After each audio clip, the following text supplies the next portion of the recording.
तो दोस्तों, इस वीडियो में हम लोग देखने वाले हैं क्लास 9वीं का जो पेपर है विषय हिंदी। जैसा कि आप सभी को पता है कि वार्षिक परीक्षा आप सभी का स्टार्ट होने वाला है। तो कौन कौन से क्वेश्चंस आप सभी के विद्यालय में आने वाले हैं, तो उन सभी क्वेश्चन को मैं लेकर आ गया हूँ। तो वीडियो को आप लोग शुरू से लेकर अंत तक देख लीजिए और सारे इंपॉर्टेंट क्वेश्चन यहाँ पर है और उन सभी क्वेश्चन को आप लोग क्या करिए, याद कर लीजिए। तो चलिए पहले क्वेश्चन हम लोग देखते हैं। पहला क्वेश्चन है क्या। क्वेश्चन बताने से पहले बता दें आपको, जितने लोग मेरे टेलीग्राम चैनल को अभी तक नहीं ज्वाइन किए हैं तो आप लोग टेलीग्राम चैनल को ज्वाइन कर लीजिए, क्योंकि वहाँ पर आपको हर एक चीज़ प्रोवाइड किया जाता है। तो वीडियो के डिस्क्रिप्शन बॉक्स में उसका लिंक दे देंगे, वहाँ से आप लोग डाउनलोड कर लीजिएगा। ओके, तो यहाँ पर देखते हैं पहला हमारा क्वेश्चन जो है, कह रहा फोर्ट विलियम कॉलेज की स्थापना हुई थी। मतलब जो फोर्ट विलियम कॉलेज की स्थापना कब हुई थी, तो देखिएगा फोर्ट विलियम कॉलेज की स्थापना जो हुई थी आपका 1800 ईस्वी में हुई थी। कब हुई थी? 1800 ईस्वी में। दूसरा क्वेश्चन यहाँ पर है, निबंध का जनक किसे कहा जाता है। तो निबंध का जो जनक होता है कहा जाते हैं वो भारतेंदु हरिश्चंद्र को कहे जाते हैं। ओके, नेक्स्ट क्वेश्चन देखते हैं हम लोग। कह रहा वो हिंदी का पहला नाटक माना जाता है। तो हिंदी का जो पहला नाटक माना जाता है, चार ऑप्शन है, नहुस है, अंधेर नगरी, रक्षाबंधन, अंधा युग। तो देखिएगा नहुस जो होता है हिंदी का पहला नाटक माना जाता है। ओके, 4 नंबर क्वेश्चन देखते हैं हम लोग। कह रहा है आधुनिक हिंदी की जो प्रथम मौलिक कहानी की जो लेखिका है वह कौन है। तो यहाँ पर ऑप्शन है 4 आपका, हेमवती देवी, माहेश्वरी देवी, बंग महिला या उषा देवी। तो देखिएगा यहाँ पर जो बंग महिला है, बंग महिला वो आधुनिक हिंदी की प्रथम मौलिक कहानी की लेखिका है। ओके, 5 नंबर क्वेश्चन देखते हैं। 5 नंबर क्वेश्चन कर रहा है एक अंक के नाटक को कहा जाता है। तो देखिएगा एक अंक के जो नाटक होता है उसको क्या कहते हैं, हम लोग एकांकी कहते हैं, नाटक कहते हैं, पत्रिका कहते हैं या कहानी कहते हैं। तो देखिएगा एक अंक के जो नाटक को हम लोग एकांकी कहा जाता है। अभी तक जिन्हें लोग भाई चैनल पर पहली बार आए होंगे, चैनल को सब्सक्राइब करके बेल आइकन प्रेस कर लीजिए, ताकि जैसे मैं अगला पेपर भी अपलोड करूं आप तक सबसे पहला नोटिफिकेशन पहुंचे। तो 6 नंबर क्वेश्चन हम लोग देखते हैं, ज्ञानाश्रय शाखा के प्रमुख कवि कौन है। कबीरदास है कि जासी है कि सूरदास है कि तुलसीदास है। तो यहाँ पर देखिएगा ज्ञानाश्रय शाखा के जो कवि आपके हैं वो कबीरदास जी हैं। नेक्स्ट क्वेश्चन देखते हैं हम लोग। नेक्स्ट क्वेश्चन आपका है, अष्टछाप के कवि नहीं है। तो यहाँ पर देखिएगा जब अष्टछाप की रचना हुई थी तो उसमें कौन से कवि सम्मिलित नहीं थे। कुंभन दास, चतुर्भुज दास, नाभा दास, परमानंद दास। तो देखिएगा इसमें से जो नाभा दास जी थे वह सम्मिलित नहीं थे। ओके, तो 8 नंबर क्वेश्चन देखते हैं, करा नरसी जी का मायरा किसकी रचना है। तो नरसी जी की मायरा है वो किसकी रचना है। सूरदास जी की है, तुलसीदास जी की है कि मीराबाई की है कि रस खान की है। तो देखिएगा राइट आंसर जो आपका हो जाएगा मीराबाई। नेक्स्ट क्वेश्चन देखते हैं। उसके बाद 9 नंबर क्वेश्चन कह रहा, मैं तो गिरिधर के घर जाऊं, गिरिधर म्याहोर साचो, प्रीतम देख रूप लुभाऊं। निम्नलिखित में से रस है। तो आपको बताया गया होगा कि रस ही 2 ही प्रकार का पढ़ना है इस क्लास में। तो इसमें आपका जो हो जाएगा श्रृंगार रस है। क्या है आपका? श्रृंगार रस। हाँ, कभी कभी पूछ देता है श्रृंगार रस का स्थायी भाव क्या होता है। तो श्रृंगार रस का जो अस्थायी भाव होता है वह रति होता है। इसको भी आपको याद करके रखना है। श्रृंगार रस का जो अस्थायी भाव होता है वह रति होता है। ठीक, नेक्स्ट क्वेश्चन देखते हैं। 10 नंबर क्वेश्चन आपका कह रहा है, हे देवी यह नियम सृष्टि में सदा अटल है, रह सकता है वही सुरक्षित जिसमें बल के प्रत्येक चरण में कितनी मात्रा है ये बताना है। तो देखिएगा इसमें जो आप जब काउंटिंग करेंगे तो इसमें आपको मिलेगा 24 मात्राएं। कितने मिलेंगी? 24 मात्राएं। ओके, तो 11 नंबर क्वेश्चन है, कर तरन तनुजा तट तमाल तरुवर बहुछाय में से अलंकार पूछ रहा। तो कौन सा अलंकार? तो देखिएगा जहाँ एक ही वर्णों की आवृत्ति क्या होती है, एक से अधिक बार होती है। जहाँ पर एक ही वर्णों की आवृत्ति क्या होती है, एक से अधिक बार होती है, वहां पर आपका अनुप्रास अलंकार होता है। ओके, नेक्स्ट क्वेश्चन हम लोग देखते हैं।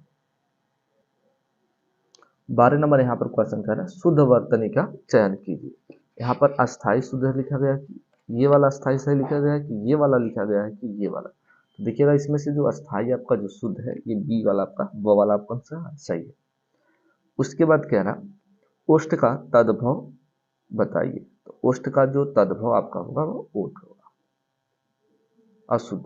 ओके, उसके बाद 14 नंबर क्वेश्चन आपका है, आगम्य का विलोम शब्द है। तो देखिएगा आगम्य का जो विलोम शब्द होता है क्या होता है, ज्ञानी होता है, गम्य होता है, खंड होता है, दुर्गम्य होता है। तो देखिएगा इसका जो विलोम होता है वह दुर्गम्य होता है। उसके बाद आपका 15 नंबर क्वेश्चन है, हर साल ऐसे क्वेश्चन आपका पूछा जाता है। नीरवारी पय, पय नहीं पे है ये, आदि कहलाते हैं। तो ये सभी आदि क्या कहलाते हैं? आपके पर्यायवाची कहलाते हैं।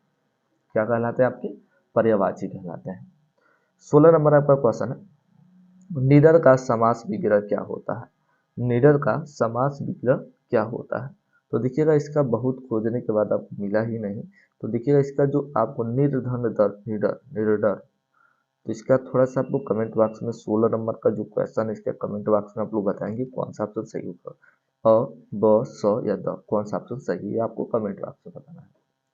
17 नंबर क्वेश्चन कह रहा रविंद्र का संधि विच्छेद बताइए।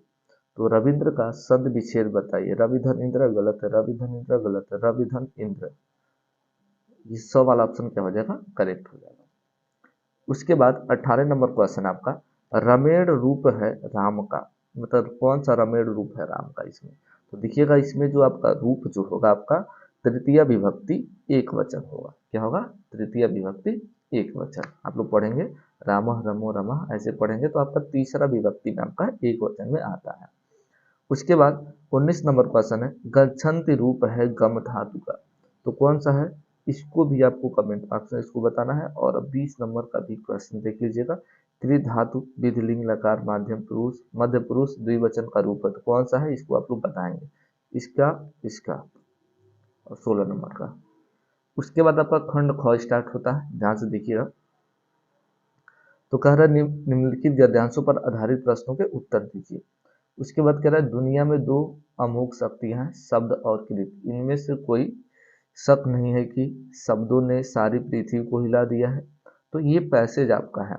तो इस पैसेज में आपको क्या करना है? ये पता करना है कि ये पैसेज किस चैप्टर का है। तो कह रहा है उपयुक्त गद्यांश के पाठ और लेखक का नाम। इसमें बस ये बताना कि ये किस पाठ का है और इसके लेखक कौन है, बस यही आपको बता देना है और कुछ नहीं करना है। उसके बाद यहाँ ख का आपका जो कह रहा है रेखांकित अंश की व्याख्या, तो रेखा में जितना खींचा गया इसी को अपने भाव के अनुसार थोड़ा सा क्या करना, व्याख्या करना है। उसके बाद आपका है कस्तूरबा ने किस शक्ति की उपासना करके संतोष का अनुभव किया। तो आपको मिल गया होगा कस्तूरबा। तो कस्तूरबा कौन सा चैप्टर है? आप लोग पढ़े होंगे तो पता होगा और आप लोग यहाँ से लिख सकते हैं।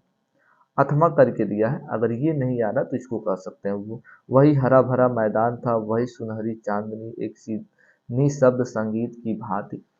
बाकी इधर पैसेज है, आप देख सकते हैं यहाँ पर, इसको अच्छे से पढ़िए। यहाँ पर भी वही कह रहा, तो दोनों में से कोई एक करना था, जो आएगा आप लोग कर लेंगे। उसके बाद यहाँ पर 22 नंबर क्वेश्चन है, निम्नलिखित पद्यांशों की संदर्भ सहित आपको व्याख्या करना है तथा उसके काव्य संदर्भ की भी लिखना है। तो ये कह रहा है जो रहीमन उत्तम प्रकृति का, जो, तो इसको क्या करना है आपको? पद्यांश का संदर्भ लिखना। संदर्भ ऐसे लिख लीजिए, प्रस्तुत पद्यांश हमारी पाठ्य पुस्तक हिंदी के पद्य खंड द्वारा संकलित, जो पाठ का नाम होगा पाठ का नाम लिखेंगे और उसके बाद संकलित, मान लीजिए आपका पहला पाठ का जो भी नाम हो इस पाठ से लिया गया है तथा इसके कवि, उसके कवि का नाम लिख देंगे, बस हो गया आपका। तो अथवा करके दिया है तो इसको या तो इसको कर लेंगे आप। उसके बाद 23 नंबर क्वेश्चन है, परम सिंधु, अब परम सिद्ध वाला है, तो इसका आपको संस्कृत में संदर्भ लिखना और अनुवाद करना है। तो यहाँ से देख सकते हैं आप लोग, इसको देख लीजिए और याद कर लीजिए,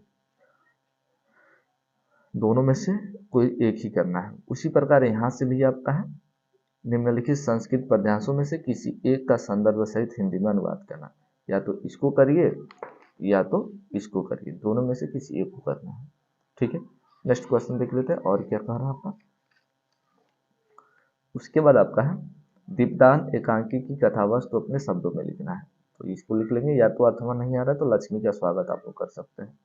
उसके बाद यहाँ पर कह रहे हैं कि निम्नलिखित लेखकों में से किसी एक लेखक का आपको जीवन परिचय देना है। काका का लेकर महादेवी और हजारी प्रसाद द्विवेदी, तीनों में से किसी एक का लिखना है। उसके बाद किसी एक कवि का भी जीवन परिचय लिखना है, मीराबाई, मैथिली शरणगुप्त, सूर्यकांत त्रिपाठी, निराला।